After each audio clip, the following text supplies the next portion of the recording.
Ça, c'est le compte Instagram de Cédric Grolet. C'est un pâtissier mondialement connu, grâce aux réseaux sociaux notamment, qui a presque 13 millions d'abonnés au moment où je tourne cette vidéo. Et il a à peu près le même nombre d'abonnés sur tous ses réseaux sociaux. Donc vous pouvez voir, il a de très belles réalisations.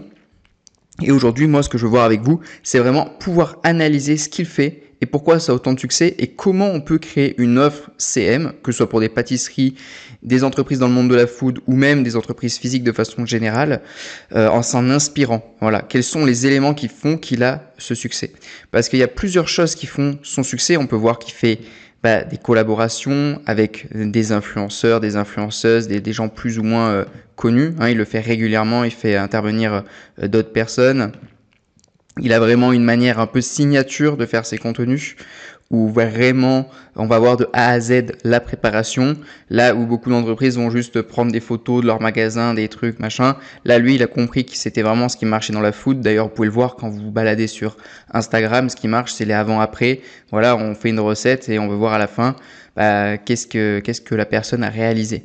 Et donc vraiment, il a ce truc un peu signature aussi avec des personnes. On peut voir qu'il y a beaucoup de personnes qui viennent le voir et qu'à la fin vraiment de ses présentations, de ce qu'il a fait, de sa prestation, il fait partager aux personnes qui viennent le voir. Il a réussi à faire venir les gens un peu comme un événement, un peu comme une expérience sur ses points de vente et à leur partager gratuitement des échantillons pour ensuite leur donner envie d'acheter. Et on peut voir que dans ses vidéos justement, il fait énormément partager les personnes qui viennent le voir. Et donc, il a plusieurs points de vente un peu de partout.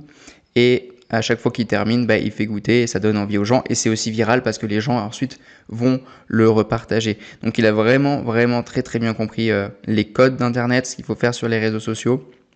Il a vraiment cette signature où il va couper le truc en deux, il va le manger, ensuite il va le présenter aux personnes et ça pousse d'autres personnes à venir. Là, peut-être que vous vous dites, tiens, je vais aller le voir sur place. Et donc, en fait, c'est toujours la même recette, sans mauvais jeu de mots. On peut voir que voilà, c'est toujours, il présente ce qu'il va faire, boum, on voit, c'est en accéléré, il y a du bon montage, c'est filmé. Je ne sais pas s'il travaille avec une équipe interne ou non, ou si c'est un prestataire, une agence, je ne sais pas exactement comment il s'organise. On va voir ça après, comment vous pouvez créer une offre en vous en inspirant. Mais vraiment, c'est super intéressant. C'est parfaitement ce qu'il faut faire en fait dans le milieu de la food sur les réseaux sociaux ou même hors food. Ça peut être dans d'autres thématiques également. Vraiment, c'est super intéressant. Moi, je vous invite vraiment à vous en inspirer. Ce qui ne veut pas dire que vous devez avoir ce niveau-là. Pas tout le monde a un client avec ce potentiel-là non plus. Mais vous pouvez voir qu'il y a beaucoup de choses très intéressantes. Et on va voir ça plus en détail ensemble sur le document. Donc, comment est-ce que vous pouvez en prendre exemple pour votre activité de CM? Donc là, moi, ce que je vois vraiment, et j'en ai parlé dans des vidéos où je parle justement d'offres pour des restaurants, pour des business de food, et j'avais aussi fait une offre pour les pâtisseries. Vous pouvez retrouver ça sur ma chaîne YouTube. C'est vraiment créer une offre complète, j'en parle tout le temps, qui met en avant le savoir-faire et le produit du client. Il y a trop de comptes, que ce soit des entreprises ou même des prestataires, qui vont, voilà, là par exemple, s'ils travaillent avec un pâtissier, ils vont prendre en photo les pâtisseries, ils vont prendre en photo la boutique, mais ils vont pas faire le travail que les gens veulent, c'est-à-dire voir de A à Z la confection, avoir vraiment toute cette image de marque autour, cette expérience comme c'est fait là. Et vraiment, c'est ça qu'il faut arriver à mettre en avant, le savoir-faire et le produit en fait de votre client et toute l'expérience qui peut aller autour. Voilà. L'idée, c'est de faire vivre une véritable expérience et donner envie aux gens de la suivre. Là, ils viennent voir en physique la personne en train de faire les manipulations, en train de faire la préparation. Ils viennent aussi pour goûter. Donc, il a vraiment réussi à créer toute une hype autour de son produit et toute cette expérience pour venir goûter. C'est lui qui a créé les fameux trompe-l'œil, etc. Donc les gens veulent voir ça, veulent venir essayer. Il invite également des personnes influentes dans son contenu. Et ça, c'est super intéressant parce que ça permet de toucher d'autres audiences, de faire des posts en collaboration. Et ça, c'est super intéressant. Si vous travaillez avec une entreprise dans une ville, bon, c'est plus facile dans les grandes villes évidemment, vous pouvez faire un post avec un influenceur de la ville qui viendrait mettre en avant l'entreprise de votre client. Ça, c'est super intéressant. Un peu de marketing d'influence, mais en physique. Ça, c'est super bien. Faut donner une raison aux gens de venir se déplacer. Alors des fois, ça peut être des raisons un peu marketing, en mode il y a une réduction si vous venez de telle date à telle date. Ça peut être comme là, ils peuvent goûter gratuitement quelque chose, enfin un événement, doit y avoir quelque chose qui donne envie aux gens de se déplacer. Et ça, vous pouvez créer des stratégies aussi avec vos clients. Voilà, il y a une nouvelle recette qui va être mise en place. Venez la goûter gratuitement et vous faites les 100 premières personnes pourront la goûter, par exemple. Imaginons, ça c'est un bon truc. Donnez également une raison de vous partager. Donc des fois ça peut être parce qu'on... alors la préparation en elle-même est virale et on a envie de la partager, hein. Par exemple, c'est ce qu'il a réussi à faire avec les trompe-l'œil. Donc c'était des pâtisseries qui ressemblaient à des fruits, par exemple, hein. On dirait qu'il y a une fraise, en fait c'est un gâteau.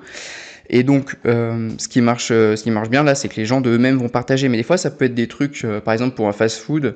Je trouve que pour du haut de gamme, ça passe moins bien, mais pour un fast-food, ben voilà, si tu republies dans ta story Instagram, on t'offre une canette offerte ou tu as 10% de réduction sur la prochaine commande. Voilà, il peut y avoir des choses intéressantes. Ce qu'il faut comprendre, c'est qu'il n'y a pas besoin d'être Cédric Grolet avec tout son savoir-faire et sa manière de se filmer pour faire tout ça. Mais il faut quand même un client qui a quelque chose à montrer et qui a envie également. Le problème, c'est qu'il y a beaucoup de clients aujourd'hui. C'est sûr que vous travaillez à un restaurateur qui fait des steak frites surgelés, ça va être compliqué, il n'y a pas grand-chose à montrer ou d'impressionnant. Pareil, si le mec il a pas envie, que ça le saoule, voilà, là, c'est un client, Cédric Rollet, s'il travaille avec une agence, je sais pas. Mais si c'est un client d'agence, par exemple, ou de prestataire, c'est un peu le client idéal parce que le mec a un gros savoir-faire et il a envie de faire du contenu, il a compris que c'était utile pour ses réseaux sociaux.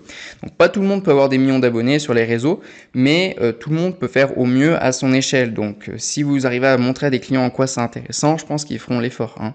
Après, si le client il a un mauvais produit-service ou qu'il met pas du sien, comme je vous ai dit, ça va être compliqué dans tous les cas, car il faut donner une bonne raison aux gens de vous suivre. Il suffit pas de mettre une photo d'un gâteau ou d'un truc un peu random pour que les gens se disent ah ouais trop bien quoi.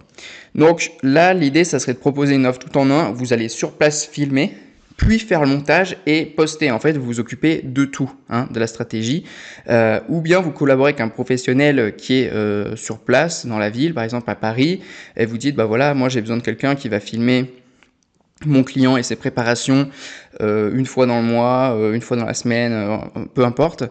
Et sinon, vous pouvez aussi collaborer avec les équipes. Lui, c'est peut-être ce qu'il a fait, je sais pas du tout. Là, vous avez un peu moins de contrôle, mais vous pouvez collaborer avec les équipes. Comme ça, ils peuvent faire du contenu tous les jours. Donc, vous briefez les équipes de la personne. Ok, donc là, toi, tu t'occupes de ça. À ce moment-là, vous pouvez filmer. Et comme ça, vous avez du contenu tous les jours. Et l'équipe en interne, là, par exemple, d'une pâtisserie ou d'un restaurant, a le réflexe d'aller filmer tous les jours les préparations qui se font.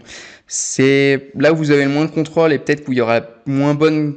S'ils savent pas trop faire, la moins bonne qualité de contenu, mais au moins vous pouvez en avoir de façon fréquente. Donc avoir un mix des deux, je trouve ça bien. Mais qu'il y ait quand même un professionnel qui vienne régulièrement, voilà. Et on me demande souvent aussi la question du combien de fois on publie par semaine. Et vous voyez, lui, il publie qu'une fois par semaine. Pourtant, ça fait des millions de vues. Il pourrait pas publier tous les jours parce que c'est énormément de boulot s'il devait publier tous les jours. Donc en fait, lui, son meilleur compromis, qualité, fréquence, c'est une semaine. Si vous avez un client sur lequel vous pouvez publier tous les jours, faites-le. En fait, il faut trouver le meilleur ratio entre la fréquence et la qualité du contenu. Lui, son ratio, c'est une fois par semaine généralement qu'il publie. Et parce qu'il peut pas faire plus. S'il pouvait publier tous les jours, il publierait tous les jours, hein. S'il pouvait faire 10 millions de vues tous les jours sur une nouvelle vidéo, il le ferait. C'est juste que ça prend beaucoup de boulot. Donc là, ce qui va être intéressant, c'est vraiment vous arrivez avec une équipe. Vous voyez, là, il y a des gens qui le filment. Quand on regarde les vidéos, il y a quelqu'un qui filme sur des angles différents, qui zoome, vraiment en plus il y a toute l'ambiance autour, mais vraiment il y a un gros boulot de montage pour voir du début à la fin, que ce soit dynamique, et je pense que le gros du travail ça se fait ici aussi, c'est-à-dire c'est de savoir à l'avance quel angle on va prendre, quel angle on va filmer, donc il faut être bon sur la partie vidéo, donc soit vous l'êtes ou vous le devenez, soit vous travaillez avec quelqu'un. Mais vraiment, regardez, il y a un gros travail de montage sur toutes les vidéos, c'est dynamique et on a vraiment envie de voir la suite, quoi. Donc vraiment très intéressant comme étude de cas à vous inspirer, même si c'est pas directement de la food ou de la pâtisserie. Il faut vraiment que vous compreniez que un business en physique où on vend quelque chose, un avant-après, qu'il y a une démonstration de quelque chose, même si c'est du BTP, de la food, peu importe, je sais pas moi, de la joaillerie par exemple, ou même une entreprise où on doit laver. Je vois que tout ce qui est entreprise de lavage, de ménage, ça marche bien aussi. Le avant-après, un truc hyper crade et après c'est propre. Dans tous les cas, ce qui est important, c'est de voir la transformation en rapide.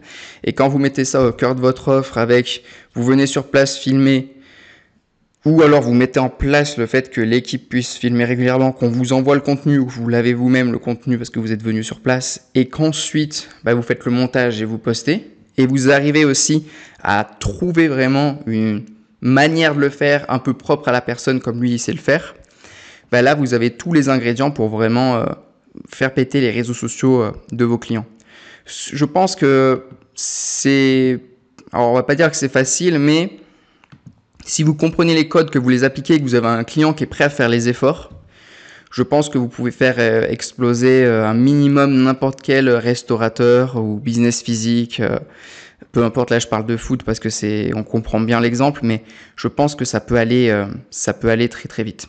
Donc voilà pour cette vidéo, j'espère que ça vous a plu ces petites analyses. Dites-moi si vous en voulez plus. En complément, je vous invite fortement à aller voir la vidéo qui s'affiche juste au-dessus, qui est une vidéo de formation de 3 heures que j'ai mise sur YouTube, dans laquelle je vous explique comment devenir community manager et développer votre activité étape par étape. Il y a vraiment tout. Je vous laisse aller la regarder et on se dit à très vite.